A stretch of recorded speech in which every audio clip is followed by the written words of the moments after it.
त्रिपुरा की जली हुई मस्जिद पर फिर से गरमाई सियासत। दैनिक भास्कर ने अपनी एक ग्राउंड रिपोर्ट छापी है। रिपोर्ट के मुताबिक त्रिपुरा की राजधानी अगरतला से करीब 55 किलोमीटर दूर गोमती जिले के काकराबंद गांव के दरगाह बाजार में अब एक नई मस्जिद खड़ी है।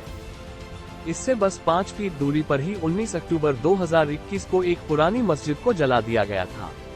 पुरानी मस्जिद के नाम पर अब वहां एक लोहे का एंगल बचा है। शायद स्थानीय लोगों ने इसे बतौर निशानी छोड़ दिया है। मस्जिद से सिर्फ 200 मीटर दूर बीजेपी का रीजनल इलेक्शन ऑफिस है। त्रिपुरा में विधानसभा चुनाव के लिए 16 फरवरी को वोटिंग है। अभी राज्य में बीजेपी की ही सरकार है। यहां अब जली हुई मस्जिद को याद करने वाला कोई नहीं।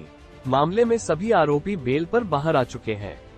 बीजेपी दफ्तर से निकलकर पुरानी मस्जिद की देखरेख करने वाले मुस्तफा के घर पहुंची तो उनकी पत्नी ने बताया, नई मस्जिद बनानी पड़ी क्योंकि पुरानी जल गई थी। पूछा किसने जलाए, तो जवाब मिला, ये मेरे शौहर ही बताएंगे।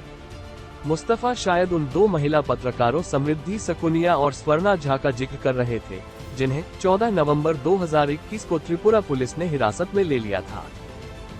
ये दोनों इन्हीं मस्जिदों पर स्टोरी करने आई थी। पुलिस ने उन पर 2 समुदायों के बीच नफरत फैलाने का आरोप लगाकर हिरासत में ले लिया था। विश्व हिंदू परिषद के नेता कंचन दास ने इन पत्रकारों के खिलाफ शिकायत दर्ज कराई थी। बांग्लादेश में हिंदुओं के खिलाफ हिंसा हुई, त्रिपुरा भी जल उठा। 13 अक्टूबर 2021 को बांग्लादेश के चिटगांव के कुमिल्ला में एक दुर्गा पूजा पंडाल में कुरान के साथ बेअदबी की अफवाह उड़ी। अष्टमी के दिन बांग्लादेश के कई हिस्सों में हिंदुओं के खिलाफ हिंसा भड़क उठी।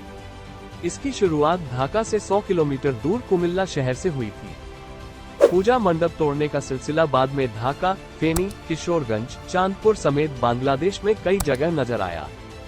इस हिंसा में 6 लोगों की मौत हो गई, कई घायल भी हुए।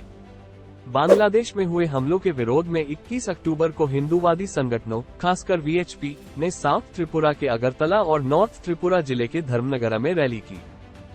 15 मस्जिदों पर हमले का दावा, दुकानों में आग लगाई। आरोप है कि 26-27 अक्टूबर की दरमियानी रात ही पानी सागर सब डिवीजन में सीआरपीएफ की मस्जिद को जला दिया गया। कहा जाता है कि ये मस्जिद 1982 में सीआरपीएफ के जवानों ने बनाई थी।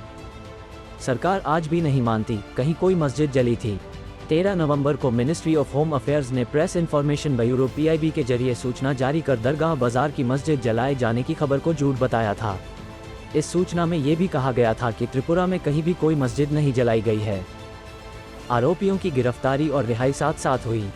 जमीयत के सदस्य मोहम्मद इनामुद्दीन इस मामले में बात करने के लिए तैयार हुए, हालांकि मिलने से मना कर दिया। कहा, फोन पर ही बात हो पाएगी, अभी चुनाव है, सबकी नज़र है। खबरें फर्जी थी, मस्जिदें जली ही नहीं, हमला हुआ ही नहीं। वीएचपी त्रिपुरा से सटी हुई बांग्लादेश की 856 किलोमीटर लंबी सीमा है। बांग्लादेश में बहुसंख्यक मुसलमानों की हिंसा के जवाब में इससे पहले त्रिपुरा में कभी कुछ देखने को नहीं मिला था। चुनाव में हिंसा कोई मुद्दा नहीं, बात करने से भी बच रहे लोग।